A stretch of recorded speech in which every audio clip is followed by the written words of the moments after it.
ವಿವಾದಾತ್ಮಕ ವ್ಯಕ್ತಿಗಳು ಈ ಸನ್ಯಾಸ ಸ್ವೀಕಾರ ಮಾಡಿದಂಥ ಸಂದರ್ಭದಲ್ಲಿ ಏನಾಗುತ್ತೆ, ಕಿನ್ನರ ಅಖಾಡ ಇದೆ. ಯಾಕಂದರೆ ನಾಗಾ ಸಾಧುಗಳ ಅಖಾಡಗಳು ಹಲವಾರು ಇವೆ. ಆ ಕಿನ್ನರ ಅಖಾಡದಿಂದ ಈಗ ಮಮತಾ ಕುಲಕರ್ಣಿ ಔಟ್. ರಾಜದ್ರೋಹದ ಆರೋಪದಲ್ಲಿ ಮಮತಾ ಕುಲಕರ್ಣಿಯನ್ನು ಹೊರಗಡೆ ಹಾಕಲಾಗಿದೆ. ಕಿನ್ನರ ಅಖಾಡದ ಸಂಸ್ಥಾಪಕ ರಿಷಿ ಅಜಯ್ ಈ ಕ್ರಮ ಕೈಗೊಂಡಿದ್ದಾರೆ. ಕುಂಭಮೇಳದ ಸಂದರ್ಭದಲ್ಲಿ ಸನ್ಯಾಸತ್ವ ಸ್ವೀಕಾರ ಮಾಡಿದಂಥ ಮಮತಾ ಕುಲಕರ್ಣಿ ಮಹಾಮಂಡಳೇಶ್ವರಿಯಾಗಿ ಮಮತಾ ನೇಮಕ ಆಗಿದ್ದರು. ಕಿನ್ನರ ಅಖಾಡದಿಂದ ಮಹಾಮಂಡಲೇಶ್ವರಿ ನಾವು ತೋರಿಸ್ತಾ ಇದ್ದೀವಿ. ಈಕೆ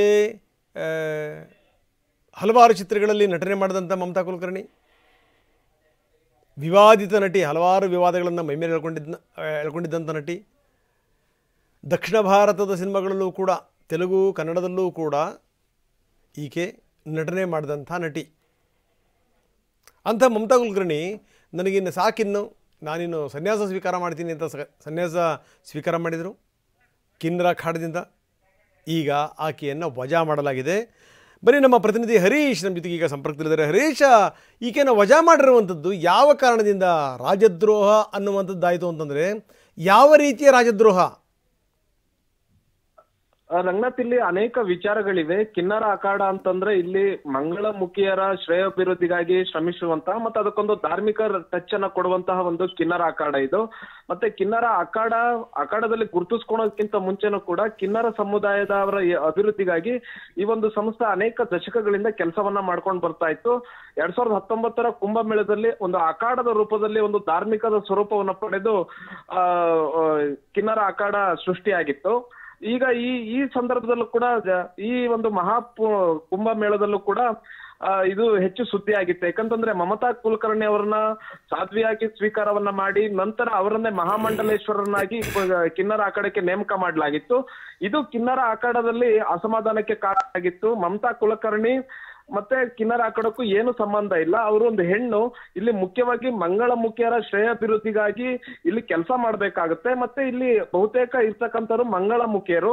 ಇಂಥ ಸಂದರ್ಭದಲ್ಲಿ ಮಹಿಳೆ, ಅದು ಬಾಲಿವುಡ್ ನಟಿಯನ್ನ ಕರೆದುಕೊಂಡು ಬಂದು ಸಾಧ್ವಿಯನ್ನಾಗಿ ಮಾಡಿ ಅವರನ್ನ ಮಹಾಮಂಡಲೇಶ್ವರನಾಗಿ ಮಾಡಿರುವಂತಹದ್ದು ಅದೆಷ್ಟು ಸರಿ ಅನ್ನುವಂತ ನಿಟ್ಟಿನಲ್ಲಿ ಕೂಡ ಆಕ್ಷೇಪಗಳು ವ್ಯಕ್ತ ಆಗಿತ್ತು. ಹೀಗಾಗಿ ಕಿನ್ನರ ಅಖಾಡದಲ್ಲಿಯೇ ಭಿನ್ನ ಗುಂಪುಗಳಾಗಿತ್ತು, ಪರ ವಿರೋಧ ಒಂದು ನಡೀತಾ ಇತ್ತು. ಹೀಗಾಗಿ ಈಗ ಮಮತಾ ಕುಲಕರ್ಣಿ ಅವರನ್ನ ಕಿನ್ನರ ಅಖಾಡದಿಂದ ಹೊರಗೆ ಕಳಿಸಲಾಗಿದೆ ಅನ್ನುವಂತಹ ಮಾಹಿತಿ ಸಿಗ್ತಾ ಇದೆ. ರಾಜದ್ರೋಹದ ಆರೋಪದ ಮೇಲೆ ಈಗ ಹೊರಗಡೆ ಕಳಿಸಲಾಗಿದೆ ಅನ್ನುವಂತ ಗೊತ್ತಾಗ್ತದೆ. ಮತ್ತೆ ಇನ್ನು ಸ್ಪಷ್ಟ ಮಾಹಿತಿ ಏನು ಅನ್ನುವಂಥದ್ದು ಇನ್ನಷ್ಟೇ ಗೊತ್ತಾಗ್ಬೇಕಾಗಿದೆ ರಂಗನಾಥ್. ಅಲ್ಲಲ್ಲ, ಏನು ಅಂತಂದ್ರೆ 2018ರಲ್ಲಿ ಸ್ಥಾಪನೆ ಮಾಡಿದಂಥ ಈ ಅಖಾಡ ಇದೆಯಲ್ಲ, ಅದರಲ್ಲಿ ಹಲವಾರು ಜನ ಡಾಕ್ಟರ್ಗಳಿದ್ರು, ಇಂಜಿನಿಯರ್ಗಳಿದ್ರು. ನೀವು ಹೇಳ್ದಂಗೆ ಅಂದರೆ ತೃತೀಯ ಲಿಂಗಿಗಳು ಅತ್ಯಂತ ಹೆಚ್ಚಿನ ಪ್ರಮಾಣದಲ್ಲಿ ಇದ್ದಂಥವ್ರು. ನನಗೆ ಇಲ್ಲಿ ಅಚ್ಚರಿಯ ಸಂಗತಿ ಅಂತಂದರೆ ಯಾವ ರೀತಿ ರಾಜದ್ರೋಹ ಅನ್ನುವಂಥದ್ದು ಯಾವ ರೀತಿ ಸೇರಿಸ್ಕೊಳ್ಳುವಂಥ ಸಂದರ್ಭದಲ್ಲಿ ಇದು ಯಾವುದೂ ಕೂಡ ಗೊತ್ತಿರಲಿಲ್ವಾ ಅಂತ, ಅಥವಾ ತುಂಬ ವಿವಾದ ಜಾಸ್ತಿ ಆಯಿತು ಅನ್ನೋ ಕಾರಣಕ್ಕೋಸ್ಕರ ಈಕೆ ಹೊರಗಡೆ ಹಾಕಿರೋದ? ಇದು ವಿವಾದ ಜಾಸ್ತಿ ಆಯ್ತು. ಈಗ ಕುಂಭಮೇಳದಲ್ಲಿ ಚರ್ಚೆ ಆಗ್ಬೇಕಾದಂತ ವಿಚಾರಕ್ಕಿಂತ ಬೇರೆ ಬೇರೆ ವಿಚಾರಗಳ ಹೆಚ್ಚು ಚರ್ಚೆ ಆಗ್ತಿದೆ.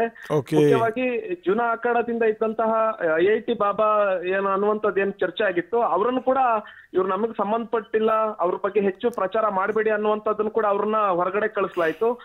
ಸಾಧ್ವಿ ಅವರ ವಿಚಾರದಲ್ಲೂ ಮಮತಾ ಕುಲಕರ್ಣಿ ಅವರ ವಿಚಾರದಲ್ಲೂ ಕೂಡ ಇದೇ ರೀತಿಯಾದಂತ ಚರ್ಚೆ ಆಗಿತ್ತು. ಮತ್ತೆ ಅವರ ಹಿನ್ನೆಲೆಯನ್ನ ಕೆದ್ಕೋದಕ್ಕೆ ಶುರು ಮಾಡಿದ್ರು. ಅವ್ರ ಮೇಲೆ ಇದ್ದಂತ ಕೇಸ್ಗಳಾಗಿರ್ಬೋದು, ಇವೆಲ್ಲವನ್ನ ಕೆದ್ಕೋದಕ್ಕೆ ಶುರು ಮಾಡಿದಾಗ ಕಿನ್ನರ ಅಖಾಡಕ್ಕೆ ಇದ್ದಂತಹ ಒಂದು ಅಭಿಪ್ರಾಯ ಏನಿತ್ತು ಅದು ಬದಲಾಗ್ತಾ ಹೋಗ್ತಾ ಇತ್ತು. ಹಾಗಾಗಿ ಮಮತಾ ಕುಲಕರ್ಣಿ ಅವರು ಯಾವುದೇ ಕಾರಣಕ್ಕೂ ಕಿನ್ನರ ಅಖಾಡದಲ್ಲಿ ಇರಬಾರ್ದು, ಮತ್ತೆ ಅವ್ರ ನೇತೃತ್ವವನ್ನು ವಹಿಸ್ಕೊಳ್ಬಾರ್ದು ಅನ್ನುವಂಥದ್ದು ಕಿನ್ನರ ಅಖಾಡದಲ್ಲೇ ಒಂದು ಚರ್ಚೆ ಆಗ್ತಾ ಇತ್ತು. ಅದು ಸ್ಫೋಟಗೊಂಡಿದೆ. ಹಾಗಾಗಿ ಮಮತಾ ಕುಲಕರ್ಣಿ ಅವರನ್ನ ಕಿನ್ನರ ಅಖಾಡದಿಂದ ಕಳಿಸುವಂತ ಪ್ರಯತ್ನ ಆಗಿದೆ ಅನ್ನುವಂಥದ್ದು. ಧನ್ಯವಾದ ತಮ್ಮೆಲ್ಲ ಮಾಹಿತಿಗೆ. ಬನ್ನಿ, ಇದಕ್ಕೆ ಸಂಬಂಧಪಟ್ಟಂಗೆ ಮಮತಾ ಕುಲಕರ್ಣಿ ಮಾತಾಡಿದ್ದಾರೆ, ಏನ್ ಹೇಳ್ತಾರೆ ನೋಡೋಣ. इसकी क्या शुरुआत में क्या बोला आपको? ये महादेव और महाकाली का आदेश था, मेरे गुरु का आदेश था, इसलिए आज का दिन उन्होंने चूज किया, मैंने कुछ नहीं किया. इसकी क्या शुरुआत में क्या बोला आपको? ये महादेव और महाकाली का आदेश था, मेरे गुरु का आदेश था.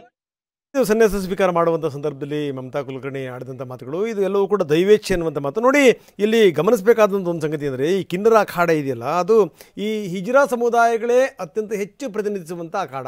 ನಂಬರ್ 1. 2018ರಲ್ಲಿ ಶುರುವಾಯಿತು.